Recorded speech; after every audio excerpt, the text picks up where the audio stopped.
My soul waiteth for the Lord, more than they that watch for the morning. I say more than they that watch for the morning. I say more than they that watch for the morning.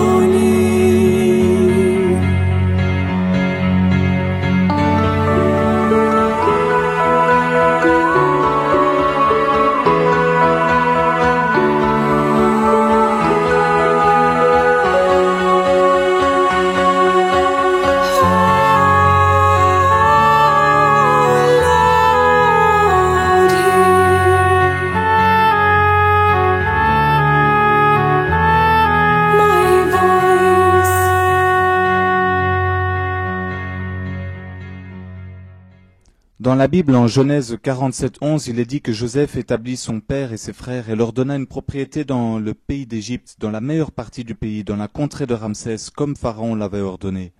Ramsès étant un delta fertile du Nil, dans le nord de l'Égypte. En Genèse 47, verset 21, on nous dit qu'Israël habita dans le pays d'Égypte, dans le pays de Goshen, qui est le delta fertile du Nil. Le delta du Nil est la fin du Nil au nord, riche en végétation, en contraste avec le désert qui l'entoure. La nuit de Pâques, les premiers-nés dans chaque maison égyptienne meurent au moment de la dernière plaie. Exode 12, 29 à 30 dit « Et il arriva qu'à minuit, Yahweh frappa tous les premiers-nés du pays d'Égypte, depuis le premier-né de Pharaon, qui devait être assis sur son trône, jusqu'au premier-né des captifs qui étaient dans la prison, et tous les premiers-nés des bêtes. Et Pharaon se leva de nuit, lui et ses serviteurs, et tous les Égyptiens, et il y eut un grand cri en Égypte, parce qu'il n'y avait point de maison où il n'y ait eu un mort. » C'est alors que Pharaon va enfin craquer et les laisser partir. C'est ce qu'on lit en Exode 12 du verset 31 à 37. Une preuve que tout cela a bien eu lieu dans le passé est que les Juifs ont fêté cet événement depuis ce jour jusqu'à aujourd'hui. Preuve qui appuie donc que la Bible est vraie et c'est un argument qui ne peut être contredit. Pourquoi fêterait-il la commémoration de ce jour, du jour où Yahweh leur Dieu les a sortis du pays d'Égypte par sa main puissante, si cela ne s'était pas produit? Cela n'aurait aucun sens. Donc, preuve à l'appui, tout cela a bien eu lieu. Même les fouilles archéologiques et l'histoire égyptienne montrent eux aussi que c'est vrai. Ils en parlent aussi. Ceci est relaté en Exode 12 du verset 31 à 37. Et en Exode 12 du verset 40 à 43, on nous dit « Et le séjour des enfants d'Israël en Égypte fut de 430 ans. Il arriva donc au bout de 430 ans, il arriva, dis-je, en ce propre jour-là, que toutes les armées de Yahweh sortirent du pays d'Égypte. C'est la nuit qui doit être soigneusement observée en l'honneur de Yahweh, parce qu'il les fit sortir du pays d'Égypte. Cette nuit-là est à observer en l'honneur de Yahweh par tous les enfants d'Israël, de génération en génération. » Alors, le jour de Pâques, les enfants d'Israël traversèrent le canal du Nil et organisèrent leur réunion à Sukkot. Ils quittèrent le pays d'Égypte, mais étaient toujours en territoire contrôlé par les Égyptiens. Donc, Exode 13, 17 à 18 nous dit « Or, lorsque Pharaon laissa aller le peuple, Dieu ne les conduisit point par le chemin du pays des Philistins, bien qu'il fût le plus court, car Dieu a dit, c'est afin qu'il n'arrive que le peuple se repente quand il verra la guerre, et qu'il ne retourne en Égypte. Mais Dieu fit faire au peuple un détour par le chemin du désert vers la mer Rouge. » Le désert de la mer Rouge est nommé aujourd'hui péninsule du Sinaï, entouré des deux côtés par la mer Rouge. C'est au travers du nord de cette péninsule qu'ils voyagèrent nuit et jour, s'enfuyant rapidement de la main de Pharaon. Durant le jour, il y avait une colonne de nuée qui leur apportait aussi de l'humidité, et la nuit, une colonne de feu leur donnant de la lumière pour leur voyage. Exode 13, 20 à 22 dit « Et ils partirent de Sukkot, et campèrent à Étam, qui est à l'extrémité du désert. Et Yahweh allait devant eux, de jour dans une colonne de nuée, pour les conduire par le chemin, et de nuit dans une colonne de feu, pour les éclairer, afin qu'ils marchent jour et nuit. Et il ne retira point la colonne de nuée le jour, ni la colonne de feu la nuit devant le peuple. À Étam, ils tournèrent au sud et traversèrent les montagnes du désert de la mer Rouge, voyageant à travers un canyon étroit, puis stoppèrent devant la mer Rouge. Cette mer est appelée aujourd'hui le golfe d'Aqaba, mais à l'époque de Moïse, elle était nommée la mer Rouge. Ce qui nous le prouve, c'est 1 Roi 9, 26, où il est dit « Le roi Salomon construisit des navires à Etzion-Géber, près d'Élat, sur le rivage de la mer Rouge, au pays d'Édom. » L'ancien Élat est dans les temps modernes Élat Israël. Notre moderne golfe d'Aqaba est l'ancienne mer Rouge quant à elle. Voici la plage où les enfants d'Israël étaient pris au piège sans possibilité de s'échapper. L'armée égyptienne approchait rapidement et la mort était imminente. Exode 14, du verset 1 à 10 nous dit « Et Yahweh parla à Moïse et dit « Parle aux enfants d'Israël et dis-leur qu'ils se détournent et qu'ils campent devant Pi-Hahiroth, entre Migdol et la mer, vis-à-vis de Baal-Tséphon. Vous camperez vis-à-vis de ce lieu, près de la mer. » Pharaon dira même des enfants d'Israël « Ils sont confus dans le pays, le désert les a enfermés. » Et Yahweh qui dira « Et j'endurcirai le cœur de Pharaon, et il vous poursuivra. Ainsi je serai glorifié par le moyen de Pharaon et de toute son armée, et les Égyptiens sauront que je suis Yahweh. » Et ils firent ainsi. Or, on avait rapporté au roi d'Égypte que le peuple s'enfuyait, et le cœur de Pharaon et de ses serviteurs fut changé à l'égard du peuple, et ils dirent « Qu'est-ce que nous avons fait en laissant aller Israël, de sorte qu'il ne nous servira plus ?» Alors il fit atteler son char, et il prit son peuple avec lui. Il prit donc 600 chars d'élite et tous les chars d'Égypte, et il y avait des capitaines sur tout cela. Et Yahweh endurcit le cœur de Pharaon, roi d'Égypte, qui poursuivit les enfants d'Israël. Or les fils d'Israël étaient sortis à main levée. Les Égyptiens donc les poursuivirent, et tous les chevaux des chars de Pharaon, ses cavaliers et son armée les atteignirent, comme ils étaient campés près de la mer, vers Pi-Hahiroth, vis-à-vis de Baal-Tséphon. Et Pharaon approchait, les enfants d'Israël levèrent leurs yeux, et voici, les Égyptiens marchaient après eux. Et les fils d'Israël eurent une grande frayeur et crièrent à Yahweh. Donc le peuple juif avait très peur. Ils voyaient leurs ennemis tout près d'eux, qui les observaient, mais ils ne comprenaient pas que Dieu avait fait ça exprès afin de se glorifier. C'est pour cela qu'il les amena là au bord de la mer, pour faire le miracle qui allait suivre. Nous avons donc bibliquement parlant la preuve que cela ne put se faire au travers d'un grand lac ou au travers du golfe de Suez. Nous sommes donc au bord de la mer Rouge, reliés en face à l'Arabie Saoudite. Ils étaient, je le rappelle, coincés par les Égyptiens du côté de Migdol et par la mer Rouge, là au bord duquel ils campaient. L'unique chose qui empêchait les Égyptiens de tuer directement les Juifs était la colonne de feu de Dieu la nuit et la colonne de nuée le jour. Cela nous amène à Exode 14:13 qui dit « Et Moïse dit au peuple, ne craignez point, arrêtez-vous et voyez la délivrance que Yahweh vous donnera aujourd'hui, car les Égyptiens que vous voyez aujourd'hui, vous ne les verrez plus. Yahweh combattra pour vous et vous resterez tranquilles. » Or Yahweh avait dit à Moïse « Pourquoi cries-tu vers moi ? Parle aux enfants d'Israël et qu'ils marchent, et toi élève ta verge. Étends ta main sur la mer et fends-la, et que les enfants d'Israël entrent au milieu de la mer à sec.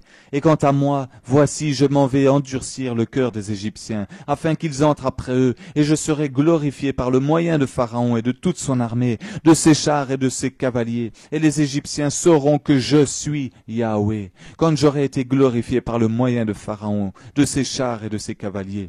Et l'ange de Dieu qui était allé devant le camp d'Israël partit et s'en alla derrière eux, et la colonne de nuée partit de devant eux et se tint derrière eux. Et elle vint entre le camp des Égyptiens et le camp d'Israël. Elle était aux uns une nuée et une obscurité, et pour les autres elle les éclairait la nuit. L'un des camps n'approcha point de l'autre durant toute la nuit. Les enfants d'Israël qui avaient quitté l'Égypte allaient se préparer à traverser la mer Rouge. Cela exclut donc la traversée d'un grand lac ou du golfe de Suez, comme je l'ai dit. Cela eut lieu sur ce site, où Dieu se prépara à démontrer à son peuple un grand miracle qui allait prouver son amour protecteur pour eux. Voici une large plage du golfe d'Aqaba, appelée Nouéba en Égypte. C'est ici que les forces des ténèbres apparurent pour triompher, mais Dieu contrôla tout. Après le golfe se trouve la terre de Madian et la sainte montagne de Dieu. Une autre description de la localisation de l'endroit de la traversée de la mer Rouge est Exode 14:1 qui dit « Il campe devant Pi-Hahiroth ». Pi-Hahiroth qui signifie d'ailleurs « bouche du canyon ». Comme les enfants d'Israël entrèrent sur la plage, ils suivirent la voie par un système de canyon et rejoignirent cette plage face à la mer Rouge. La Bible nous dit en Exode 14:3 « Ils sont confus dans le pays, le désert les a enfermés ». Ils sont finalement arrivés à la fin du canyon qui serpente à travers les montagnes, mais maintenant ils sont enfermés et coincés sur la plage.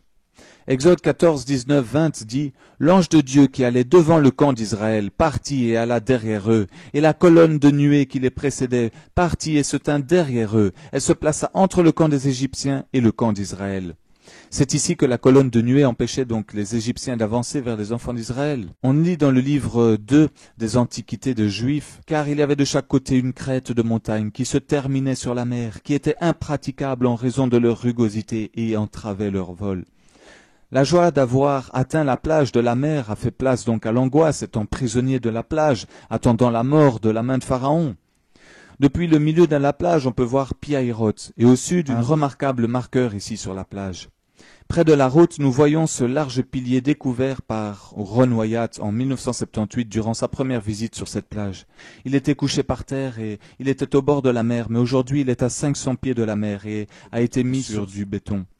L'unique caractéristique de ce pilier en granit inclut le fait que c'est un style de design phénicien ou hébreu et qu'il date de 3000 ans à peu près. Il a été placé là pour une raison, pour marquer la localisation de la traversée de la mer Rouge sur le sol sec.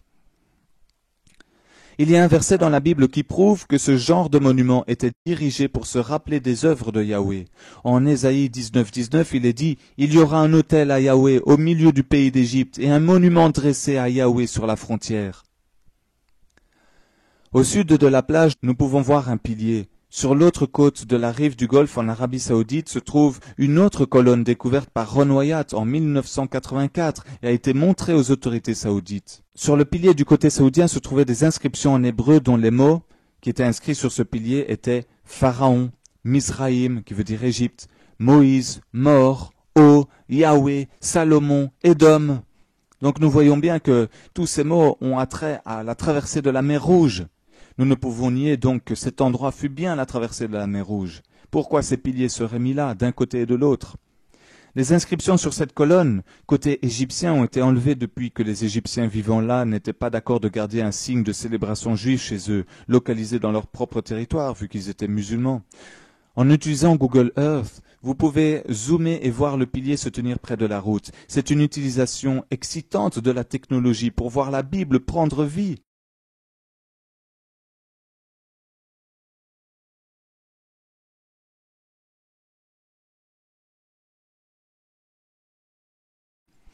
Le pilier se tient aujourd'hui comme témoignage de la vérité des faits bibliques, marquant ici la localisation de la traversée de la mer Rouge.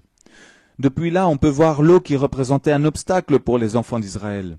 À une courte distance de là, nous allons au bord de la mer, où un merveilleux miracle eut lieu, où le Seigneur protégea son peuple malgré qu'ils étaient en colère et qu'ils se plaignaient contre lui.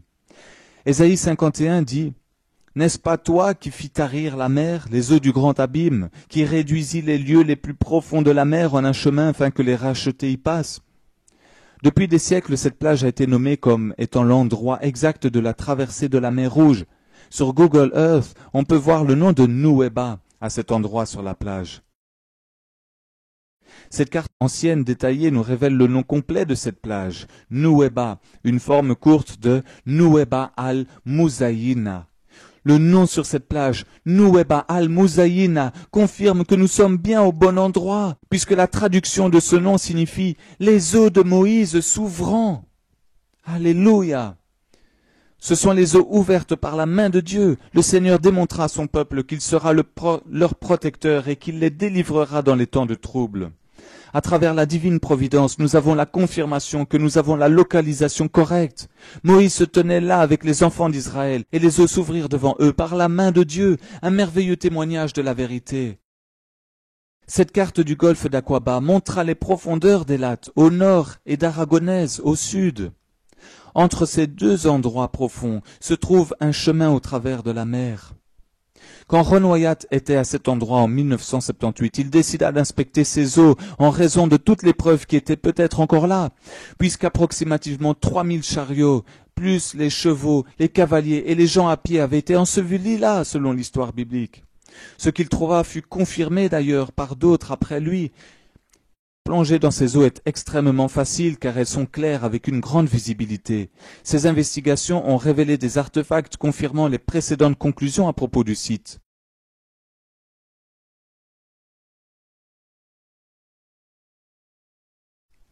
Le premier artefact inspecté est la roue d'un char qui a 3 ou 4 rayons. Nous voyons un angle de 90 degrés ici, qui est le signe d'une structure humaine.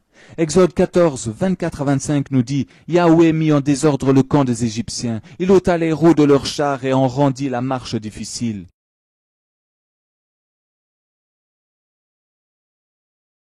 Les chariots avec 6 rayons étaient fréquemment utilisés par les Égyptiens. Les chars égyptiens utilisaient des morceaux en métal au centre de la roue. En utilisant un détecteur de métaux, divers morceaux en métal ont été remontés, couverts de coraux. Ici, nous voyons une autre roue de char avec une partie manquante et le centre de la roue. Le corail a préservé en partie cette roue et la structure humaine. Et ce même après que le bois ait disparu. Ici, une autre roue avec 6 rayons et le centre qui ressort. Ron Wyatt a fait plusieurs plongées et localisé beaucoup d'artefacts. Ceci pourrait être une cabine de char. Ceci paraît être une autre roue de char.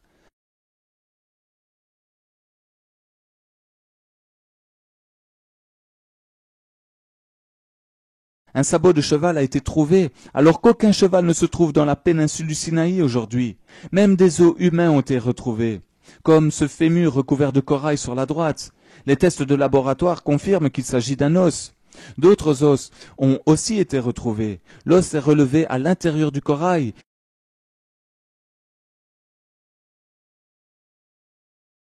Ici, nous voyons une roue de char se tenant sur son axe dans cette ancienne prise de vue de 1978 par Ron Wyatt. Ensuite, nous voyons cette roue à 8 rayons avec un rayon manquant. Les roues à 8 branches étaient uniquement utilisées durant la 18e dynastie de l'époque de l'Exode. La première découverte sur ce site de la traversée a été cet artefact en or plaqué, laissé par la roue d'un chariot. La Bible nous dit que 600 chars de chaux ont été utilisés pour poursuivre les enfants d'Israël. Cet artefact a été laissé à 200 pieds de profondeur à cause qu'il faudrait un équipement spécialisé pour la remonter à la surface. Aujourd'hui, il est toujours à l'endroit où ils l'ont trouvé d'ailleurs.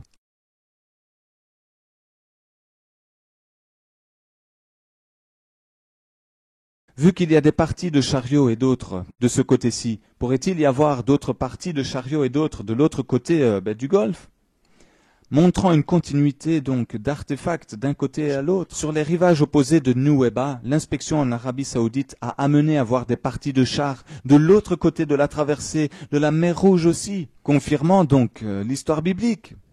Pendant l'inspection des eaux en Arabie Saoudite, un beau spécimen de char a été trouvé. Ceci est la confirmation que des parties de chars se trouvent des deux côtés. En confirmant la localisation de la traversée de la mer Rouge, on peut en conclure sans aucun doute que le vrai mont Sinaï se trouve donc en Arabie Saoudite, en Madian, juste comme la Bible le dit. Voilà donc ce reportage plus toutes les preuves qui ont été mises en évidence. Ajoutez aussi à cela que nous nous appuyons que sur des versets bibliques pour confirmer toutes ces découvertes, nous prouve que tout cela est vrai, que la Bible est vraie. Non seulement elle confirme les découvertes, mais les découvertes confirment que la Bible est authentique et vraie. Rien n'a été laissé au hasard par le Seigneur, qui nous a fait grâce de garder une trace de toutes ces merveilles. Nous pouvons ainsi, par la foi, croire en ces découvertes et en la Bible, mais aussi pour ceux qui sont comme Thomas, qui ne croient pas sans avoir vu. Nous avons pour eux maintenant des preuves matérielles de tout cela. Et c'est merveilleux, gloire à Dieu.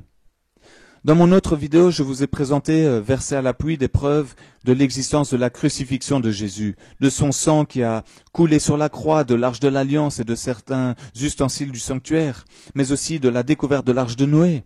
Ajoutez donc à tout ceci la découverte biblique de l'endroit où Dieu utilisa Moïse et le peuple pour se glorifier en ouvrant la mer en deux et en donnant la victoire aux Juifs sur leurs ennemis. Nous avons donc assez de preuves pour prouver que tout cela est vrai et que la Bible dit vrai. Je vous invite très vivement à partager ces vidéos, car elles prouvent que la vraie parole de Dieu est la Bible, que la Bible est vraie et qu'elle retrace la vraie et unique histoire du peuple élu de Dieu et de ses très nombreux miracles, signes et prodiges. Regardez les vidéos via ma chaîne YouTube et via mon site dieujesus.com qui commence par preuve 1, preuve 2, preuve 3, etc. sur ma chaîne YouTube. Car je vais rajouter un maximum de vidéos concernant toutes les découvertes archéologiques et bibliques qui confirment que la Bible ne peut avoir été inventée, car elle s'appuie sur des faits réels et relate la véritable histoire de l'humanité. Et d'autant plus qu'on a des preuves matérielles.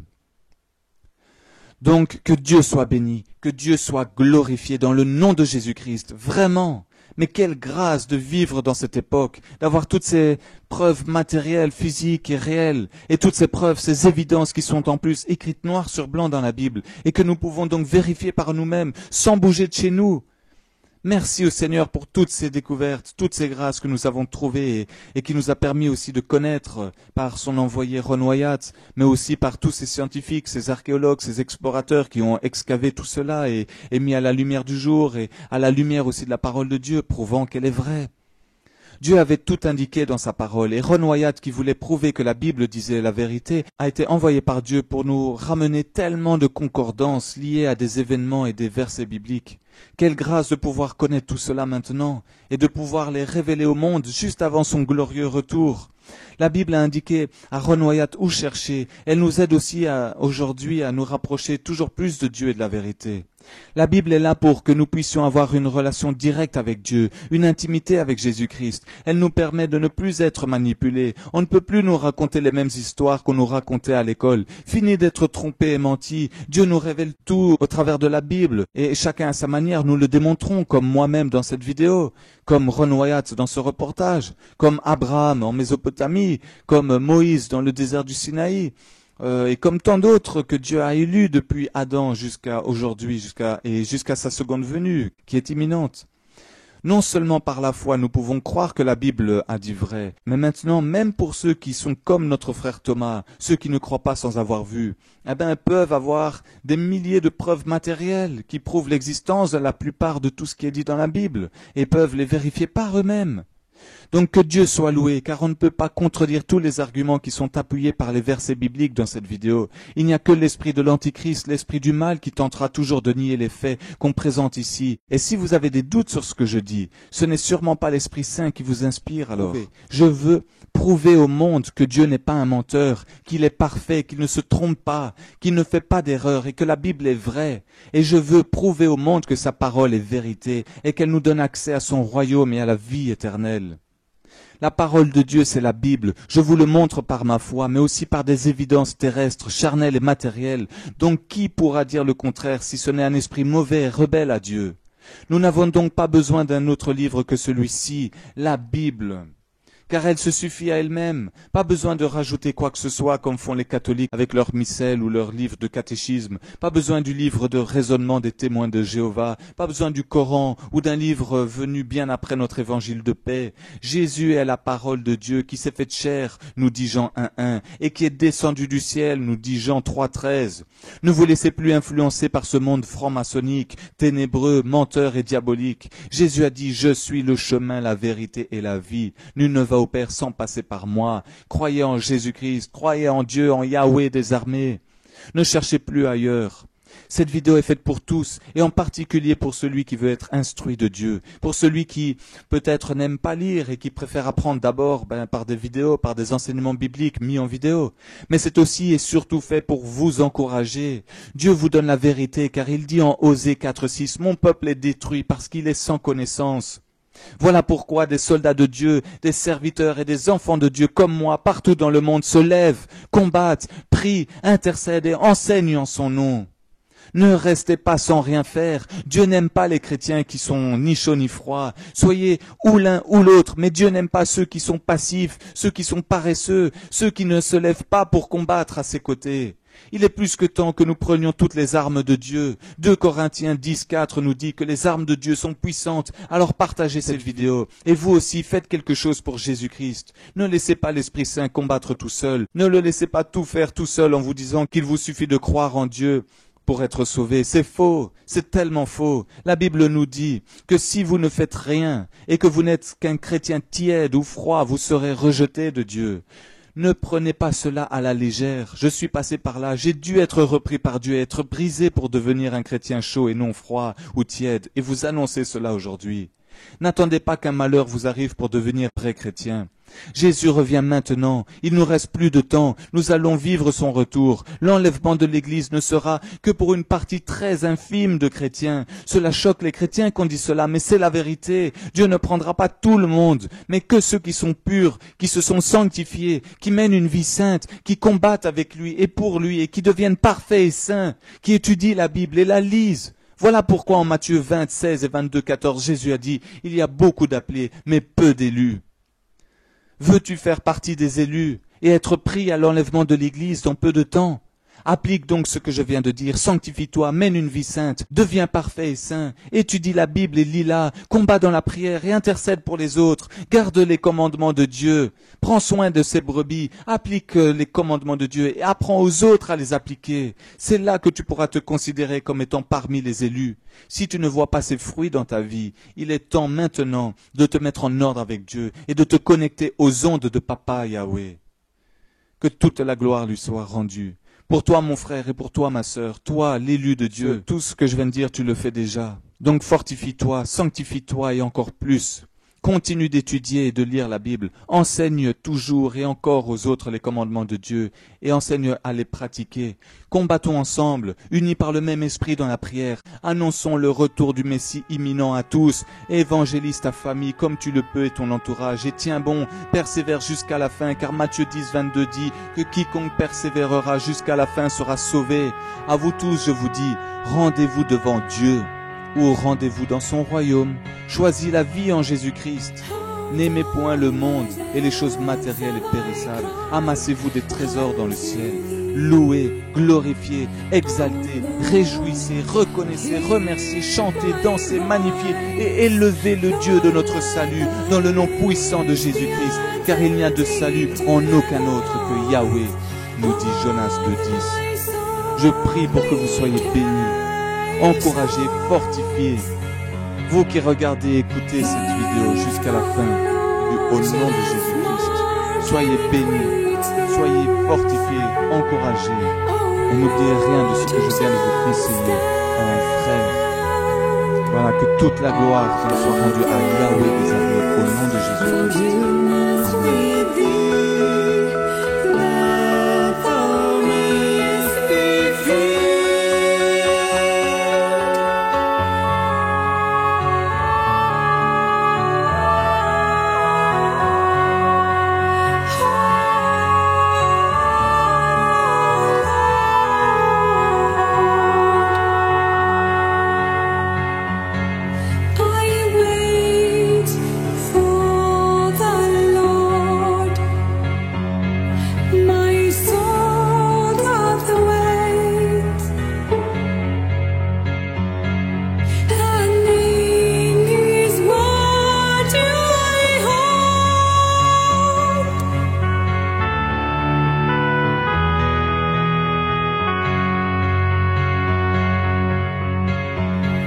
My soul waited for the Lord more than they that watch for the morning. I say more than they that watch for the morning. I say more than they